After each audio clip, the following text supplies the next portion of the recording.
Hi, hello, and welcome to a new episode of Release. I'm your host, Adriana, and I'm so honored and grateful that you've taken the time to listen to what I have to say. And today, I want to talk about letting go of guilt. Sometimes we decide that a lot of things are our responsibility because we have been told or because that is just how we have been conditioned or we have internalized certain things that have been said to us. It is important that we allow ourselves to be a human being. Allow yourself to be a being of sovereignty. You are not responsible, and it is not your job to hold all of the world and your families and your problems on your head. You are the person that you are responsible for. As a Black woman, a Black Jamaican, I really do feel a lot of pressure to show up as perfect and being pushed into a mindset that who I am is not accepted and to be shamed about the choices that I have made because it does not suit my Christian family's views, and therefore I become a disappointment.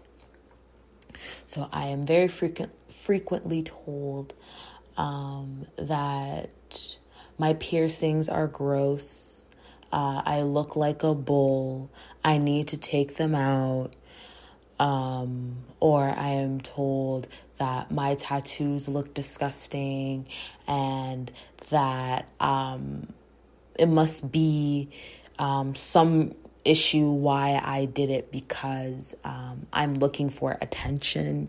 I've been told that I am not allowed to get any more tattoos because they're demonic and that I need to make sure that I give my life over to the Lord.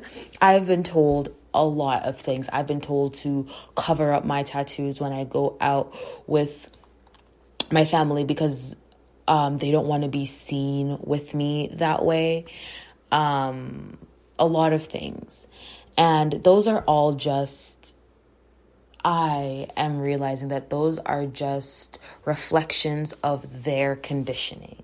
And it is just reflections of their culture and what they have grown up to see and what they have grown up to believe. And yeah, they're going to back it up 100% because they believe that it's whatever, it's in the Bible, so therefore whatever. That's their argument. I'm not going to say whether or not it's in the Bible. I'm not going to say whether or not it's right or wrong. I'm just saying that that is what they believe, and those are the beliefs that they are imposing upon me.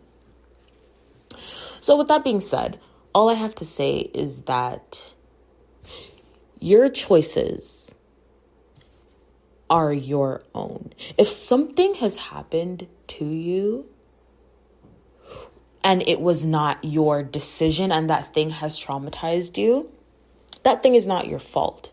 That trauma is not your fault. How you interact with the people around you is indeed your responsibility. How the things that you say to other people, especially as someone who has experienced any sort of trauma, it is very important to be mindful of how you talk to other people. Be mindful of the words that you use. Be mindful of how you approach situations. Because in the blink of an eye, you can be having a regular conversation and all of a sudden something arises and you say something that you will regret. And everybody can say things that they regret, of course. But when you have backgrounds in certain things affecting your psyche, it will 1,000,000,000% affect how you process what is coming towards you. Somebody may just be saying something to you and you immediately get offended by it. And all of a sudden you're defensive and all of a sudden you're yelling at that person. It is important for you to just take a step back, think within yourself, okay, is this person saying something to me that is well-intentioned? Is it poorly intentioned? There's no need for you. I don't believe there is really ever a need for you to shoot back at someone's character or to bring up their own trauma or to talk about your own trauma and spit it in their face. If you're having a conversation about it, that's different. But to use that in an argumentative sense, absolutely not. I don't believe at throwing bullets at people. Conversations are conversations. And if you have a disagreement, you can have a civil disagreement with someone, 1,000%. So that to say that it is important to really, really allow yourself to be present in the conversations that you are having, to remember that other people's problems, other people's issues are not yours to take on. You can provide support for that person, but you do not need to be on call 24/7, especially if you're going through your own things. You have to make sure that the places that you're going, your energy is not only being reciprocated, but it is being respected. I have had a very interesting, we can call it, connection with a person who I felt as though that person needed me. And I would go above and beyond to emotionally take care of that person, to be there for them no matter what, even though things were very, very, very, very toxic and there were many, many, many things wrong with all of that. I love to love, and a lot of people love to care for other people, but are you loving and caring for yourself first? Because me putting myself in a toxic situation and me always 100% being there for that person when they are never there for me, that is not a reciprocal situation. That is not a situation that I willingly want to put myself into. The places that I go and the people that I interact with, especially on a daily basis, the people that are in my inner circle, they are people that I want to be able to leave feeling energized and inspired and happier, even if we're having a conversation about something quote unquote sad. We're having a conversation about a trauma, or they're letting me into something that has happened to them. That interaction is such a sacred interaction, but again, there has to be that reciprocal energy of somebody that is letting out their trauma or letting out what has happened, and somebody that is receiving and holding space for them. And holding space is very important because a lot of people don't want somebody to tell them, oh, this is what you have to do. Sometimes they just need a shoulder to cry on. Sometimes they just need a place to scream, a way to scream into. Sometimes they just need to hear themselves say things to process what is going on. But it is also important that there is that energy that this time maybe this person is yelling and screaming and they just need to get things out, and you let them get that out and you allow that space for them. Maybe a week down the line, you're like, I have to get this off my chest. And the person is like, oh, I'm not available now, but I'm available in 2 days. And in 2 days, you talk to them and they're like, I'm actually not available now. I'm available in a week. And then when you talk to them in a week, they're like, actually, I don't want to do this because every time there's something negative that you have to say, whatever. That is not healthy. That is clearly not a space where you are being received, respected, and your energy is being reciprocated.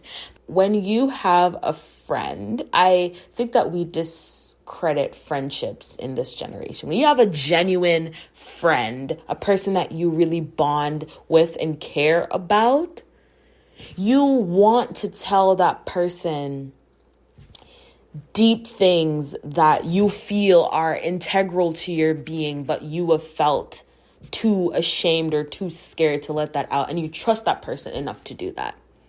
And I'm not saying that every single time you talk to someone you're gonna let traumatic events out. I'm just saying that you should feel safe enough to do that without feeling judged. And in the situation with this specific person, they were just laying things on, being like, this big thing has happened, and this big thing has happened, and this big thing has happened, and this person has died, and this, and this, and this, and this. And then it was a lot of manipulation, because after that, it was, oh, well, like, this person has died and I've really reevaluated life and I've seen how much you mean to me and whatever. And then even in that situation, I still was playing that therapist role of sitting and listening and giving advice, but I didn't feel safe to tell that person what was going on in my life. And if you do not feel safe in a situation like that, again, you need to evaluate why you're there and what role you play, because if you're just playing therapist to all the people that you're friends with and you have no one that you can actually share your heart with and be vulnerable with, those are not friendships. Those are not friends. Those are clients. Those are clients that are getting free services, my love. It is just so. I keep saying the word important, but it is so important that you remember that all of these people's emergencies do not constitute as emergencies for you. And that sounds very calloused to say. But if you are in the darkest, deepest, most painful point of your life and you do not feel safe enough to reach out to a friend and say, friend, I'm suffering. And that is someone that would reach out to you and you would 1,000% jump up out of that hole, even for a second, to help that person, and they cannot do the same. And there's an issue. And you should not feel guilty if you have to drop a few people when you realize the energy isn't being reciprocated. Or you have to delete some numbers, or you have to delete some photos, or you have to send some painful messages. I am realizing and really working with the concept that it is not the quantity of friends or relationships that you have. It is the quality of them.